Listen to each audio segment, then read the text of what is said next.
ድምፂ አሰና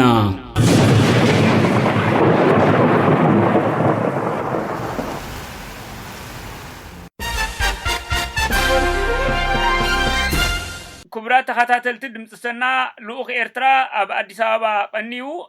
لومي نايمشت ناب أسمرا كيدلو اتلوخ ناب إرترا دحر مفناو منستر قدايات وصاي إثيوبيا قداماي منستر أبين إساياسن أب زحصر أوان كراخبو مخانوم مغلصي يبلو أب معكنات زينا إثيوبيا قريبو نزب زملكت نز واناوي حبريتا زب زملكت وكيل أسنا أب أديس أبابا عينتا محرت أب توسخ حبريتا لو هرا يا مانيل يا أنيل كان زي خطوصل سنعكا لو إرترا بثالث زي أديس أبابا ماي سلام وزخون عدد بس المسرد وقرارة أوعيد نفتح تسكيم الله برو ثالث سجيرو أبني لهم عنتي هراتري ناب إرترا تمريش الله مالتي اتي أبزي مسيوم زغورو زرزراوي لخونا نايزرب أجندا انتاي تغراريبهم زعوانتاي انتاعينت دتنيرو بزرزرقا نهزبي قلس لخونا نظر تبيكونا بحاجة شغل كان في وطا قدامي كيف تأثر وطا تعصون تي تغارولو خطوط بخونا ديبلوماسياوي محياسات زغور بخانم كتاب إمباسات مخصاص بكاتة مالتي خطوط بخونا قطباوي متحجاز حواراونا قطبا متحجاز زغور بخانم أبو حاتر أوانون قدامي مثل كيفية دكتور أبي أحمدين بريزيدنت إيرترا أعطي شايف أفوركن كراخبو مخانم إيو تذلك زلهم أبي مستمر سلو أخاتون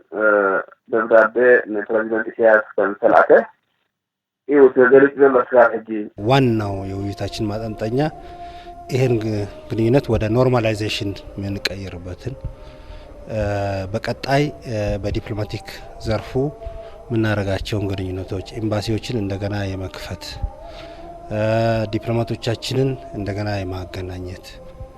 እና የመሳሰሉት በርካታ ጉዳዮች ላይ ውይይት አይተናል። በፖለቲካው ዘርፍ ብቻ ሳይሆን በኢኮኖሚው ዘርፍ በቀጣይ ምን ወያይበትን ሁኔታ ውይይት አድርገናል። ክቡር ጠቅላይ ሚኒስትር ለኤርትራው ፕሬዝዳንት ክቡር ኢሳያስ አፈወርቂ ያዘጋጁትን መልእክት በእጅ ሰጥተዋቸዋል። በቀጣይነት በሁለቱ መሪዎች መካከል የሚደረገውን ውይይት በተመለከተ ይሄ በቅርብ ጊዜ የሚሆን ነው የሁለቱ መሪዎች ግንኙነት ይሄንን በተመለከተ መልእክት ልከውላቸዋል። ዘበሮ ምጣህ አዋሳ ናይ ፋብሪካ ምጣህ ጀረም ነው ካለ ፍልይ ዝበለ እንታይ ትዘተል ጉዳይ ደብ ዘልዓል ነይሩ ወዲው ናይ ደባው ጉዳያት በኸመይ መንገዲ እዩ ከም ዓራረ እንታይ ዓይነት አጀንዳ እዩ ተዘሪቡ ዝብል ሓበሬታ የለን እቲ ህዝቢ ዝፅበዮ ማለት እዩ ኸኣዚ ክንወድኦ ዘለና ክልተ ህዝብታት ዝፅበዮ ብሰንኪ ዶክ እንድሕር ኮይኑ ንዕስራ ዓመታት ተተፋሊሉ ፀኒሑ ህዝቢ ኣብዚ ናይ ኤርትራ ጉጅለ ምፍታሕ ዝገብረሉ ዘሎ ግዜ ድማ ከም ርዱእ ነቲ ዘተፋነኖም ንዕስራ ዓመታት ነቲ ህዝቢ ዘተፋነኖ ዛዕባ ተላዒሉ ክዝረበሉ ድሕሪ ምዝራብ ድማ ወግዓዊ መግለፂ ናብ ህዝቢ ክቐርብ ነይርዎ كل هذي جعلنا زمان نزل قطعي ማለት እዩ كقرب ነይርዎ ኣብ ከምዝን ዓባታት ተዘራሪቡ ክልቲ ወገናት ኣብ ከምዝን ውሳኔታት በትሕሎ ንጉዳይ ደብ ዝምልከት ብከምዚ መልክዕ ክርክስ ኣለዎ ብከምዚ መልክዕ ክርአ ከም ዘለዎ ተወሲኑ ዝብል ወግዓዊ መግለፂ ክወሃብ ነይርዎ ብሓንሹ እዚ ልኡኽ እዚ መፂኡ ኣዲስ ኣበባ እንታይ እዩ ገይሩ እንታይ ተዘራሪቡ ብዛዕባ እንታይ ኣልዒሉ ዘትዩ ንፁር ዝኾነ መልእኽቲ የለን ብዘካቲ ወጣ ጉዳይ ኢትዮጵያ ዝጠቀሶ ህጡት ዝኾነ ዲፕሎማሲያዊ ምንድና ክንገብር ኢና ናብ ኖርማል ወይ ድማ ናብ ንቡር ክምለስ ብቁልጡፍ ናብ ንቡር ክምለስ ኖርማላይዜሽን ኢልዎ ቃል በቃሉ ናብ ንቡር ክምለስ እዩ ዝብል ናብ ንቡር ንክምለስ ግን እንታይ መዕረፈታት ምግባር እንታይ ውሳኔታት ምግባር ናብ ንቡር ክምለስ ዝልናታ ዝርዝራው ዝኾነ ሓበሬታ ይብሉን ስለዚ ከምዚ ይመስል ናይ ዶክ ኤርትራ ምፅባሕ ገይሩ ተመሪሱ ዝበሃለሉ መስርሕ ነዚ መስል ኣማኒ እሞ ልኡኽ ኤርትራ ከም ዝበልካዮ ናብ ኣስመራ ተፋኒሎ ስምዒት ናይ ህዝቢ ሪኣክሽን ናይ ህዝቢ ነዚ ብዝምልከት ነዚ ብሃንደበት ዝተኸስተ ብፅፃሕ ዝምልከት እንታይ እዩ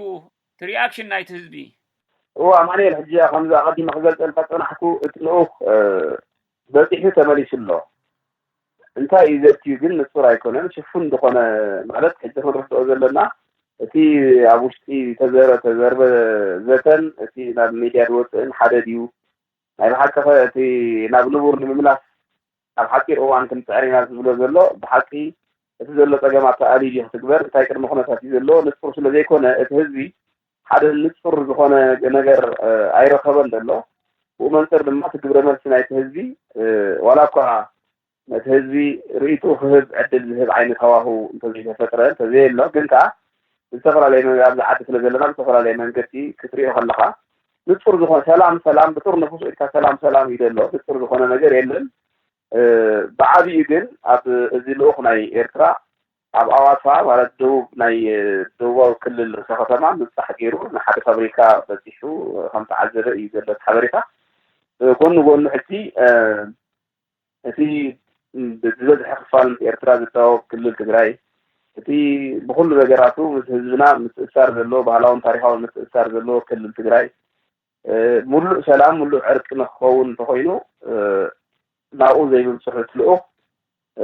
ዝተወሰነ ቅሬታታት ከም ዘሎ ዋላ ኣብዚ ዓዲ ዝነብሩ ይኹን ዋላ ኣብ ክልል ትግራይ ኣብ መቐለ ዘለው ተጋሩ እንታይ እቲ ተልእኾ ደኣ እሞ